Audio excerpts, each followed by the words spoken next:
প্রসঙ্গ যখন অসহায় মুসলমানদের পাশে দাঁড়ানো, আল জাজিরা তখন সবার সেরা। মুসলমানদের অধিকারের প্রশ্নে আল জাজিরাকে সবার আগে পাওয়া যায়। স্বাধীনভাবে সাহসিকতার সঙ্গে সংবাদ প্রচারের জন্য আল জাজিরার তুলনা এটি নিজেই। বিশ্বজুড়ে যেসব বিষয়গুলো বড় বড় মিডিয়া এড়িয়ে যায়, আল জাজিরা সেখানে বেশি করে গুরুত্ব দেয়। কিন্তু অনেকেই জানেন না আল জাজিরার প্রতিষ্ঠা আর পথ চলার গল্পটা। চলুন জেনে নেই কবে, কেন আর কিভাবে আল জাজিরা প্রতিষ্ঠিত হয়। 90-এর দশকে সৌদি রাজপরিবার আরব বিশ্বের মিডিয়ার নিয়ন্ত্রণ নেওয়ার চেষ্টা চালায়। সারা বিশ্বে প্রায় 40 লাখ আরব ভাষাভাষীর বসবাস।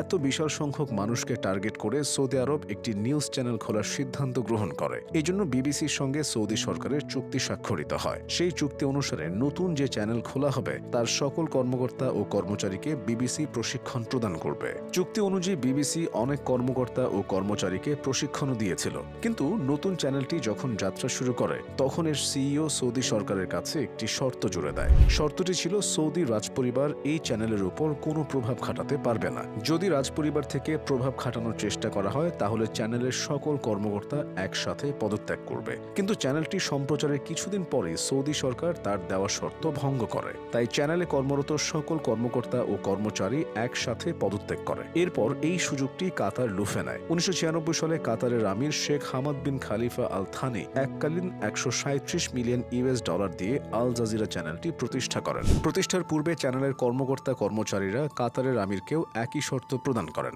কাতারের আমির তা গ্রহণ করেন এবং সাংবিধানিকভাবেই আল জাজিরার উপর কোনো ধরনের প্রভাব খাটানোর চেষ্টা করেননি। 1996 সালের 1 নভেম্বর আল জাজিরা প্রথমবারের মতো সম্প্রচার শুরু করে। এটি শুরুতে দৈনিক 6 ঘন্টা সম্প্রচার করত। তবে 1999 সালে এসে আল জাজিরা 24 ঘন্টা করে সম্প্রচার শুরু করে। এরপর 2001 সাল থেকে আল জাজিরা নিজেদের একটি আরবি ভাষার ওয়েবসাইট চালু করে। আরবিতে আল জাজিরাহ বলতে আক্ষরিক অর্থে দ্বীপ বোঝায়। সময়ের সাথে সাথে আল জাজিরার জনপ্রিয়তা বেড়েছে। বিশ্বজুড়ে এর রয়েছে বিপুল সংখ্যক দর্শক পাঠক। তবে আল জাজিরার বিপক্ষে অনেকগুলো দেশ অবস্থান নিয়েছে। খোদ সৌদি আরবই আল জাজিরার আচরণে নাখোশ। বিভিন্ন সময়ে ভিত্তিহীন সংবাদ প্রচারের অভিযোগে মালয়েশিয়া, আলজেরিয়া, সুদান, লিবিয়া ও কুয়েত সহ বেশ কয়েকটি দেশ আল জাজিরার সম্প্রচার বন্ধ করে দিয়েছে।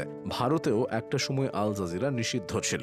আন্দামান দ্বীপ ও জম্মু কাশ্মীরকে বাদ রেখে ভারতের রাজনৈতিক মানচিত্র তুলে ধরার অভিযোগে 2015 সালের এপ্রিলে 5 দিনের জন্য গোটা ভারতে আল জাজিরা টেলিভিশনের সম্প্রচার বন্ধ রাখা হয়। আল জাজিরার বিরুদ্ধে বিভিন্ন সময় বিভিন্ন দেশের সরকারকে বেকায়দায় ফেলতে ভুয়া খবর ছড়ানোর অভিযোগ রয়েছে। তবে এসব ঘটনায় আল জাজিরার দর্শক সংখ্যায় তেমন ভাটা পড়েনি। বেশ কিছু অনুষ্ঠানের মাধ্যমে তারা দারুণ জনপ্রিয়তা পেয়েছে, বিশেষ করে মুসলিম দেশগুলোতে। শুরুর দিকে আল জাজিরার জনপ্রিয় অনুষ্ঠানগুলোর মধ্যে ছিল শায়খ ইউসুফ আল কারজাভিকে নিয়ে নির্মিত শরিয়া ও ইসলাম অনুষ্ঠানটি। এই অনুষ্ঠানটির মাধ্যমে শায়খকে যে কেউ সরাসরি প্রশ্ন করতে পারত। এভাবে সরাসরি প্রশ্ন করার সুযোগ এর আগে কোনো আরব চ্যানেল দিতে পারেনি। তাই এই অনুষ্ঠানটি আরব দেশগুলোর মানুষের মাঝে ব্যাপক সাড়া ফেলে। এছাড়া আল জাজিরার জনপ্রিয়তার পেছনে সাংবাদিক মেহেদী হাসানের দুর্দান্ত উপস্থাপনা দারুণ ভূমিকা রেখেছে। আল জাজিরায় মেহেদী হাসানের হেড টু হেড অনুষ্ঠানটি জনসাধারণের মাঝে দারুণ সাড়া ফেলেছিল। এই অনুষ্ঠানে বিভিন্ন দেশের গুরুত্বপূর্ণ ব্যক্তিদের আমন্ত্রণ জানিয়ে এমন সব প্রশ্ন করা হতো যে প্রশ্নগুলো সাধারণ মানুষের মনে সবসময় ঘুরপাক খায়। সাধারণ মানুষের চাহিদা পূরণ হওয়ায় আল জাজিরার এই অনুষ্ঠানটি ব্যাপক জনপ্রিয়তা পায়। এভাবে কখনো প্রশংসা, কখনো সমালোচনা, কখনো আবার ভালোবাসা, সবকিছু সঙ্গে করেই আল জাজিরা কাজ করে যাচ্ছে।